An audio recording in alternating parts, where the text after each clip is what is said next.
പ്രതിരോധ വാക്സിന്റെ ഉപയോഗത്തിനുള്ള അന്തിമ അനുമതി ഉടനെ നൽകിയേക്കുമെന്ന് സൂചന.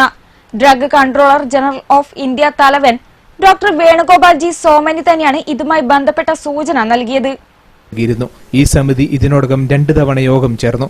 അമേരിക്കൻ കമ്പനികളായ Moderna, Pfizer, Oxford Serum Institute എന്നിവ വാക്സിൻ അനുമതിക്ക് അപേക്ഷ നൽകിയിട്ടുണ്ട്. ഇതിൽ ഓക്സ്ഫഡ് വികസിപ്പിച്ച കോവിഷീൽഡ് വാക്സിന് അനുമതി നൽകുവാനുള്ള നടപടികൾ അന്തിമഘട്ടത്തിൽ എത്തിയിട്ടുണ്ടെന്നാണ് സൂചന. കഴിഞ്ഞ ദിവസം ബ്രിട്ടനും ഈ വാക്സിന് അനുമതി നൽകിയിട്ടുണ്ട്. വിദഗ്ധ സമിതിയുടെ 3ാമത്തെ യോഗം വെള്ളിയാഴ്ച ദില്ലിയിൽ ചേരുന്നുണ്ട്. ഇതിൽ വാക്സിൻ പ്രയോഗത്തിന് അനുമതി ലഭിക്കുമെന്നാണ് പ്രതീക്ഷിക്കുന്നത്. News desk seal news. കാർഷിക ടൂറിസം മേഖലകളിലെ സമഗ്ര വികസനം ലക്ഷ്യമിട്ടുള്ള പദ്ധതികൾക്കാണ് കണ്ണൂർ ജില്ലാ പഞ്ചായത്ത് പ്രഥമ പരിഗണന നൽകുകയെന്ന് ജില്ലാ പഞ്ചായത്ത് പ്രസിഡന്റ് പി ദിവ്യ പറഞ്ഞു. കണ്ണൂർ പ്രസ് ക്ലബിന്റെ മീറ്റ് ദി പ്രസ് പരിപാടിയിൽ പങ്കെടുത്ത് സംസാരിക്കുകയായിരുന്നു പ്രസിഡന്റ്. കണ്ണൂർ ജില്ലയിൽ തരിശിട്ടിരിക്കുന്ന മുഴുവൻ സ്ഥലങ്ങളിലും കൃഷി ആരംഭിക്കും. ഇതിനായി തൊഴിലുറപ്പ് സേനയുടെ സഹായം തേടും. കാർഷിക രംഗത്ത് ഉൽപാദന മേഖലയിൽ പുതിയ തൊഴിൽ സംരംഭങ്ങൾ തുടങ്ങാൻ നടപടിയെടുക്കും. കൊറോണ കാലത്ത് ഗ്രാമീണ മേഖലയിൽ വീടുകൾ കേന്ദ്രീകരിച്ച് പലരും നഴ്സറികളടക്കം പലതും ആരംഭിച്ചിട്ടുണ്ട്. ഓരോ പഞ്ചായത്തിലും ഇത്തരം കൂട്ടായ്മകൾ ഉണ്ടാക്കും. ജില്ലയിലെ മുഴുവൻ വിദ്യാഭ്യാസ സ്ഥാപനങ്ങളെ അടക്കം പങ്കെടുപ്പിച്ച് ഹരിതവൽക്കരണ പദ്ധതികൾ ആരംഭിക്കും. 4 പഞ്ചായത്തുകളിലൂടെ കടന്നുപോകുന്ന അഞ്ചരക്കണ്ടിപ്പുഴ സംരക്ഷണത്തിനായി ബൃഹത് പദ്ധതി തയ്യാറാക്കും. 4 ബ്ലോക്ക് പഞ്ചായത്തുകളിലൂടെ ഒഴുകുന്ന ഏതാണ്ട് 157 കിലോമീറ്റർ ദൂരമുള്ള അഞ്ചരക്കണ്ടിപ്പുഴ. ഈ അഞ്ചരക്കണ്ടിപ്പുഴയുടെ സംരക്ഷണം പഴുക്കുന്ന അളവിലേക്ക് എന്നൊരു പദ്ധതി ജില്ലാ പഞ്ചായത്ത് ആവിഷ്കരിച്ചു. അപ്പോ അത് വലിയൊരു ടാസ്ക് ആയിരുന്നു നമ്മളെ സംബന്ധിച്ച്. അത് ഒരു 5, 10, 15 വർഷം എടുത്താൽ പോലും കണ്ണൂർ ജില്ലയിലെ പുഴകളെ മുഴുവൻ അഴുക്കിൽ നിന്ന് അഴകിലേക്കാകാൻ വലിയൊരു പ്രയത്നം നമുക്ക് വേണ്ടി വരും നിശ്ചയം നമുക്കുണ്ട്. അപ്പൊ അതുകൊണ്ട് ഞങ്ങൾ ചെയ്തൊരു കാര്യമാണ് കണ്ണൂർ ജില്ലയിലെ ഏറ്റവും പ്രധാനപ്പെട്ട പുഴയെ ഞങ്ങൾ തെരഞ്ഞെടുക്കണം. അന്തരീക്ഷം പുഴ സംബന്ധിച്ച് വലിയ പഠനം നടത്തി. ആ പഠന റിപ്പോർട്ട് പ്രസിദ്ധീകരിച്ചു. ഈ പഠന റിപ്പോർട്ടിൽ പ്രസിദ്ധീകരിച്ച കാര്യങ്ങളും പുഴയെ ഇനി അഴകിലേക്ക് കൊണ്ടുപോകാനുള്ള ചുമതലയാണ് ഞങ്ങളെ. കണ്ണൂർ ജില്ലയിൽ ടൂറിസത്തിന് വലിയ സാധ്യതകളാണ് ഉള്ളത്. ഇത് പലതും കാര്യമായി വിനിയോഗിച്ചിട്ടില്ല. കണ്ണൂരിന്റെ സാംസ്കാരിക വിനിമയത്തിനായി കണ്ണൂരിന്റെ തനത് അനുഷ്ഠാനേതര കലകളായ മാപ്പിളപ്പാട്ട്, കെസ്പാട്ട്, ചിമ്മാനക്കളി, സീതക്കളി തുടങ്ങിയവ അവതരിപ്പിക്കുന്നതിനായി ഒരു കേന്ദ്രം ആരംഭിക്കും. സാംസ്കാരിക സ്ഥാപനങ്ങളുടെ അടക്കം സഹകരണത്തോടെയാവും ഇത് നടപ്പാക്കുക. കായിക രംഗത്ത് പുതുതലമുറയ്ക്ക് പ്രോത്സാഹനം നൽകുന്നതിനായി സ്പോർട്സ് കൗൺസിലിന്റെ യൂണിറ്റുകൾ മുഴുവൻ പഞ്ചായത്തുകളിലും ആരംഭിക്കും. സ്റ്റേഡിയങ്ങൾ നവീകരിക്കുകയും ഓപ്പൺ ജിമ്മുകൾ സ്ഥാപിക്കുകയും ചെയ്യും.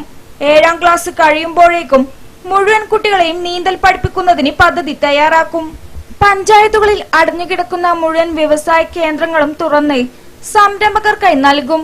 ചട്ടുകപ്പാറ വ്യവസായ വികസന കേന്ദ്രം, കണ്ണൂർ ജില്ലാ ആശുപത്രി വികസനം തുടങ്ങി മുൻ ഭരണസമിതി ആവിഷ്കരിച്ച പദ്ധതികളും സമയബന്ധിതമായി പൂർത്തിയാക്കുമെന്നും ജില്ലാ പഞ്ചായത്ത് പ്രസിഡന്റ് പറഞ്ഞു. വൈസ് പ്രസിഡന്റ് ഇ വിജയനും സംബന്ധിച്ചു. Press club president AK Haris അധ്യക്ഷത വഹിച്ചു. സെക്രട്ടറി പ്രശാന്ത് പുത്തലത്ത്, സബിന പത്മൻ തുടങ്ങിയവർ സംസാരിച്ചു. സിലോസ് കണ്ണൂർ.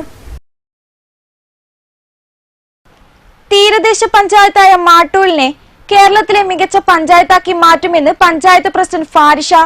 ജന്മം കൊണ്ട് ലക്ഷദ്വീപുകാരിയാണെങ്കിലും സാമൂഹ്യ രംഗത്തെ പ്രവർത്തനം കൊണ്ട് മാട്ടൂൽ നിവാസികളുടെ മകളായി മാറിയിരിക്കുന്നു ഫാരിഷ. മാട്ടൂൽ ഗ്രാമപഞ്ചായത്തിനെ ജനങ്ങളുടെ കൂട്ടായ ശ്രമത്തിലൂടെ സംസ്ഥാനത്തെ മികച്ച പഞ്ചായത്താക്കി മാറ്റുമെന്ന് ഫാരിഷ പറഞ്ഞു. ജന്മം കൊണ്ട് ഫാരിഷ ടീച്ചർ ലക്ഷദ്വീപുകാരിയാണെങ്കിലും കർമ്മം കൊണ്ടും വിവാഹം കൊണ്ടും സമ്പൂർണ്ണ മാട്ടൂൽ സ്വദേശിയാണ് ഇപ്പോൾ ഫാരിഷ. പ്രശസ്ത ഗായകൻ ആബിദ് കണ്ണൂരിനെ 2010 വിവാഹം കഴിച്ചതോടെയാണ് മാട്ടൂൽക്കാരുടെ പ്രിയപ്പെട്ട മരുമകളായി ഫാരിഷ മാറുന്നത്. എറണാകുളം മഹാരാജാസ് കോളേജിൽ നിന്നും BA പൊളിറ്റിക്കൽ സയൻസിൽ ബിരുദവും കൊല്ലം SN കോളേജിൽ നിന്ന് MAയും HM കോളേജ് മൂവാറ്റുപുഴയിൽ നിന്ന് B.Edും ഫാരിഷ കരസ്ഥമാക്കിയിട്ടുണ്ട്. മാട്ടൂൽ MUP സ്കൂളിലെ അധ്യാപികയാണ്. മാട്ടൂലിന്റെ സമഗ്ര പുരോഗതി ലക്ഷ്യമാക്കി പ്രവർത്തിക്കുന്ന live Mattool ladies coordination wing president കൂടിയാണ് ഫാരിഷ. മാട്ടൂലിന്റെ സ്ത്രീ ശാക്തീകരണ രംഗത്ത് വേറിട്ട പ്രവർത്തനങ്ങളാണ് ഫാരിഷയുടെ നേതൃത്വത്തിലുള്ള live Mattool ladies coordination wing ചെയ്തു വരുന്നത്. ഇവരുടെ നേതൃത്വത്തിൽ മാട്ടൂലിലെ 400ഓളം വരുന്ന അഭ്യസ്തവിദ്യരായ പെൺകുട്ടികളെ കണ്ടെത്തി തുടക്കം കുറിച്ച ഒരു വീട്ടിൽ ഒരു സർക്കാർ ഉദ്യോഗസ്ഥ എന്ന ക്യാമ്പയിന് മാട്ടൂലിലെ പൊതുസമൂഹത്തിൽ നിന്നും വലിയ സ്വീകാര്യതയാണ് ലഭിച്ചിരുന്നത്. ഇതിന്റെ ഭാഗമായി PSCയുടെ സൗജന്യ പരിശീലന ക്ലാസുകളും ഓൺലൈനായി നൽകുന്നുണ്ട്. കേരളത്തിൽ ആദ്യമായി വനിതാ രക്തദാന ഫോറം രൂപീകരിച്ചതും ഫാരിഷ പ്രസിഡന്റായുള്ള ലൈവ് മാട്ടൂൽ ലേഡീസ് കോർഡിനേഷൻ വിങ്ങാണ്. മികച്ച പ്രഭാഷക, കഴിവുറ്റ സംഘാടക, സാമൂഹ്യ വിദ്യാഭ്യാസ പരിവർത്തക, പരിശീലക എന്നീ നിലകളിലൊക്കെ പ്രശസ്തിയാണ് ഫാരിഷ ടീച്ചർ. ചുരുങ്ങിയ കാലം കൊണ്ട് മാട്ടൂലിൽ നിരവധി പ്രവർത്തനങ്ങൾ നടത്തിയിട്ടുണ്ട്. സംബന്ധിച്ചിടത്തോളം വളരെയധികം സന്തോഷമുണ്ട്. കാരണം ഇത്ര ചെറുപ്രായത്തിൽ ഇത്രയും വലിയൊരു പദവി അലങ്കരിക്കുക എന്ന് പറയുന്നത് ആ ജനങ്ങൾ എന്നിലേൽപ്പിച്ച വിശ്വാസമാണ്, പാർട്ടി എന്നിലേൽപ്പിച്ച വിശ്വാസമാണ്.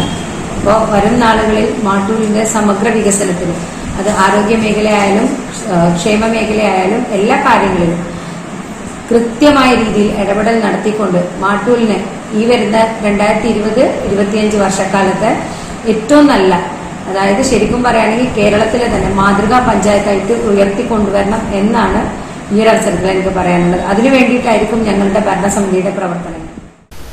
അറക്കൽ ആയിഷ ബി സയ്യിദ് ദമ്പതിമാരുടെ പേരമകൻ ലക്ഷദ്വീപിലെ ഷൈക്കോയുടെയും ഗാറുനിസയുടെയും മകളാണ് ഫാരിഷ.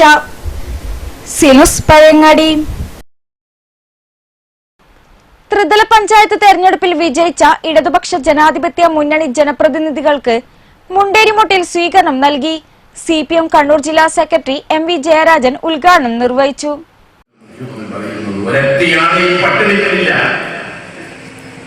ഇതാണ് ഈ സർക്കാർ. വിദ്യ ഏറ്റവും പ്രധാനമാണ്. നമുക്ക് വിദ്യാധനം സർവധനാൻ പ്രധാനമെന്നാണ്. ആ വിദ്യാധനം നമ്മുടെ സ്കൂളുകളിൽ നിന്ന് കൊടുക്കുമ്പോൾ M ഗംഗാധരൻ അധ്യക്ഷത വഹിച്ചു. INL നേതാവ് താജുദ്ദീൻ മട്ടന്നൂർ, ജില്ലാ പഞ്ചായത്ത് അംഗം VK Suresh Babu, CPM Munderi local secretary NK Sukumaran, P ചന്ദ്രൻ, G രാജേന്ദ്രൻ, PK രാഘവൻ എന്നിവർ സംസാരിച്ചു. സിനുസ് മുണ്ടേരി. പൊരുതുന്ന കർഷകർക്ക് ഐക്യദാർഢ്യവും സഹായവുമായി കർഷക സംഘം ചെറുകുന്ന് നോർത്ത് വില്ലേജ് കമ്മിറ്റി ഹുണ്ടിക പിരിവ് നടത്തി. ലോക്കൽ സെക്രട്ടറി KV നാരായണൻ ഉദ്ഘാടനം ചെയ്തു. രാജ്യത്തിന്റെ നിലനിൽപ്പിനായി പോരാടുന്ന കർഷക സമരം കേന്ദ്ര സർക്കാർ കണ്ടില്ലെന്നടിക്കുകയാണ്. കേന്ദ്ര സർക്കാരിന്റെ ധിക്കാരപരമായ സമീപനത്തിൽ കർഷക സംഘം ചെറുകുന്ന് നോർത്ത് വില്ലേജ് കമ്മിറ്റി പ്രതിഷേധിച്ചു. KV Narayanan, PV Sajeevan, NM Sasidharan, PK Vijayan, MP Sureshan തുടങ്ങിയവർ സംബന്ധിച്ചു. Seal news Pazhayangadi. ധർമ്മശാല വ്യവസായ കേന്ദ്രവുമായി ബന്ധപ്പെട്ട് വായുമലിനീകരണ പ്രശ്നം പരിഹരിക്കുന്നതിന്റെ ഭാഗമായി ആന്തൂർ നഗരസഭ ഹരിത കവചം പദ്ധതി പ്രവർത്തനം പുരോഗമിക്കുന്നു. 15,000-ത്തിലധികം വൃക്ഷങ്ങളാണ് കഴിഞ്ഞ 2 വർഷക്കാലമായി ധർമ്മശാല മുതൽ കോൾമുട്ട വരെ വിവിധ പ്രദേശങ്ങളിൽ നട്ട് പിടിപ്പിച്ചത്. EK നായനാർ സ്മാരക അമ്മയും കുഞ്ഞും ആശുപത്രി, എഞ്ചിനീയറിംഗ് കോളേജ് ഹോസ്റ്റലുകൾ, വ്യവസായ എസ്റ്റേറ്റ് പ്ലോട്ടുകൾ, റോഡരികുകൾ എന്നിവിടങ്ങളിലാണ് വനവൽക്കരണം നടക്കുന്നത്. Councillor KP Unnikrishnan, health inspector P അരുൾ, T സുരേഷ് ബാബു, ആരോഗ്യ വിഭാഗം ജീവനക്കാർ, തൊഴിലുറപ്പ് തൊഴിലാളികൾ തുടങ്ങിയവർ നേതൃത്വം നൽകി. ഹരിത കേരള മിഷന്റെ ആഭിമുഖ്യത്തിൽ ആന്തൂർ നഗരസഭയിലെ വ്യവസായ പ്ലോട്ടിലുള്ള വായുമലിനീകരണം തടയുന്നതിന് വേണ്ടിയുള്ള ഹരിത കവചം പദ്ധതിയുടെ ഭാഗമാണ് ഇവിടെ നമ്മൾ 15,000-ത്തിലധികം വൃക്ഷത്തൈകൾ നട്ടുപിടിപ്പിച്ചത്. അതിന് ഓരോ ഘട്ടത്തിലായി വേണ്ടുന്ന പണികളൊക്കെ ചെയ്തുകൊണ്ട് മുന്നോട്ട് പോയിക്കൊണ്ടിരിക്കുകയാണ്. ഇപ്പോൾ അതിന് വെള്ളം നനച്ചുകൊണ്ടിരിക്കുകയാണ്. വളപ്രയോഗം കഴിഞ്ഞു, കാടുകളൊക്കെ വയക്കി അതിന് സംരക്ഷണം നൽകി. ഇപ്പോൾ ഇനി മുതൽ അങ്ങോട്ട് അതിന് വേണ്ട രീതിയിൽ ജലം ആണ് വേണ്ടത്. അതിന് വെള്ളം നനച്ചുകൊണ്ടിരിക്കുന്ന പദ്ധതിയാണിപ്പോൾ, ആ പരിപാടിയാണ് ഇപ്പോൾ നടന്നുകൊണ്ടിരിക്കുന്നത്. സിനുസ് ധർമ്മശാല. തളിപ്പറമ്പ് നോർത്ത് BRCയുടെ നേതൃത്വത്തിൽ കണ്ണൂർ ജില്ലയിലെയും മലപ്പുറം നിലമ്പൂർ BRCയുടെ ഭാഗമായുള്ള ഭിന്നശേഷി കുട്ടികൾക്കും രക്ഷിതാക്കൾക്കും അനുഭവങ്ങൾ പങ്കുവെക്കാനുള്ള വേദി ഒരുക്കി. ജാലകങ്ങൾക്കപ്പുറം എന്ന പേരിലാണ് മാസങ്ങൾ നീണ്ട ഓൺലൈൻ വേദിയൊരുക്കി മാതൃക തീർത്തത്.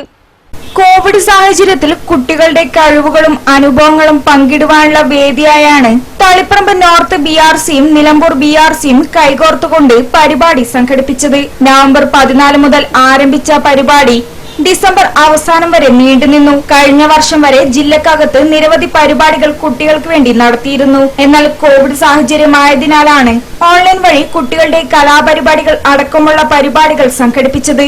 പ്രഗത്ഭരായ വ്യക്തികളുമായി സംവദിക്കുവാനും അനുഭവങ്ങൾ പങ്കുവച്ച് വിവിധ സംശയങ്ങൾ തീർക്കുവാനുമുള്ള അവസരവും ഇതിലൂടെ കൈവന്നുവെന്നും അധ്യാപകർ പറയുന്നു. സമഗ്ര ശിക്ഷ കേരളം PRCയുടെ നേതൃത്വത്തിൽ നമ്മുടെ ജില്ലയിലെ ഭിന്നശേഷി കുട്ടികൾക്കും അവരുടെ രക്ഷിതാക്കൾക്കും മറ്റൊരു ജില്ലയിലെ ഭിന്നശേഷി കുട്ടികൾക്കും അവരുടെ രക്ഷിതാക്കളുമായിട്ട് അനുഭവങ്ങൾ പങ്കുവെക്കാനും ഉള്ള ഒരു വേദി എന്നുള്ള നിലയിലാണ് ജാലകങ്ങൾക്കപ്പുറം എന്ന പേരിലുള്ള ട്വിന്നിംഗ് പ്രോഗ്രാം സംഘടിപ്പിക്കുന്നത്. നമുക്കറിയാം, കഴിഞ്ഞ വർഷങ്ങളിൽ ജില്ലക്കകത്ത് നേരിട്ട് കുട്ടികൾ ഈ രീതിയിൽ ട്വിന്നിംഗ് പ്രോഗ്രാം നടത്തിയിട്ടുണ്ടായിരുന്നു. എന്നാൽ ഈ വർഷം നമുക്കറിയാം, സവിശേഷമായ ഈ സാഹചര്യത്തിൽ ഓൺലൈനിലൂടെയാണ് നമ്മുടെ കുട്ടികളുടെ അനുഭവങ്ങൾ പങ്കുവെക്കാനുള്ളൊരു വേദി ഉള്ളത്. നവംബർ 14 ശിശുദിനത്തിന് ആരംഭിച്ച ഈ പ്രോഗ്രാം ഇന്ന് ഡിസംബർ 30 നമ്മുടെ കുട്ടികളുടെ കലാപരിപാടികളോടുകൂടി അവസാനിക്കുകയാണ്. ഇതിനിടയിൽ നമ്മുടെ കുട്ടികൾക്കും അവരുടെ രക്ഷിതാക്കൾക്കും വിവിധ വിഷയങ്ങളിൽ വിദഗ്ധരുമായിട്ട് അനുഭവങ്ങൾ പങ്കുവെക്കാനും അതോടൊപ്പം തന്നെ അവരുടെ സംശയങ്ങൾ ദൂരീകരിക്കാനുള്ള ഒരു അവസരം കൂടി ലഭ്യമായി. തളിപ്പറമ്പ് നോർത്ത് BRCയിലെ കുട്ടികൾ നിലമ്പൂർ BRCയിലെ കുട്ടികൾക്ക് നൽകാനായി ആശംസാ കാർഡുകൾ നിർമ്മിക്കുകയും ചെയ്തു. സിനുസ് തളിപ്പറമ്പ്. തളിപ്പറമ്പ് പ്രസ് ഫോറത്തിന്റെ നേതൃത്വത്തിൽ പുതുതായി തെരഞ്ഞെടുക്കപ്പെട്ട ജനപ്രതിനിധികൾക്കുള്ള സ്വീകരണവും ന്യൂ ഇയർ ആഘോഷവും സംഘടിപ്പിച്ചു. പ്രസിഡന്റ് MK മനോഹരൻ അധ്യക്ഷത വഹിച്ചു. പുതുതായി ചുമതലയേറ്റ ആന്തൂർ നഗരസഭാ ചെയർമാൻ P മുകുന്ദൻ, തളിപ്പറമ്പ് നഗരസഭാ chairperson Murshida Kongayi, vice chairman Kallinkil Padmanabhan, Taliparamba block panchayat president CM Krishnan, town ward councillor PP Nisar തുടങ്ങിയവർക്കാണ് സ്വീകരണം നൽകിയത്. ന്യൂ ഇയർ ആഘോഷത്തിന്റെ ഭാഗമായി 5 പേരും ചേർന്ന് കേക്ക് മുറിക്കുകയും ചെയ്തു. ചടങ്ങിൽ press forum secretary Vimal Chedicheri, BA Ali Mogral, Fasna Fathima തുടങ്ങിയവർ സംസാരിച്ചു. സിനുസ് തളിപ്പറമ്പ്.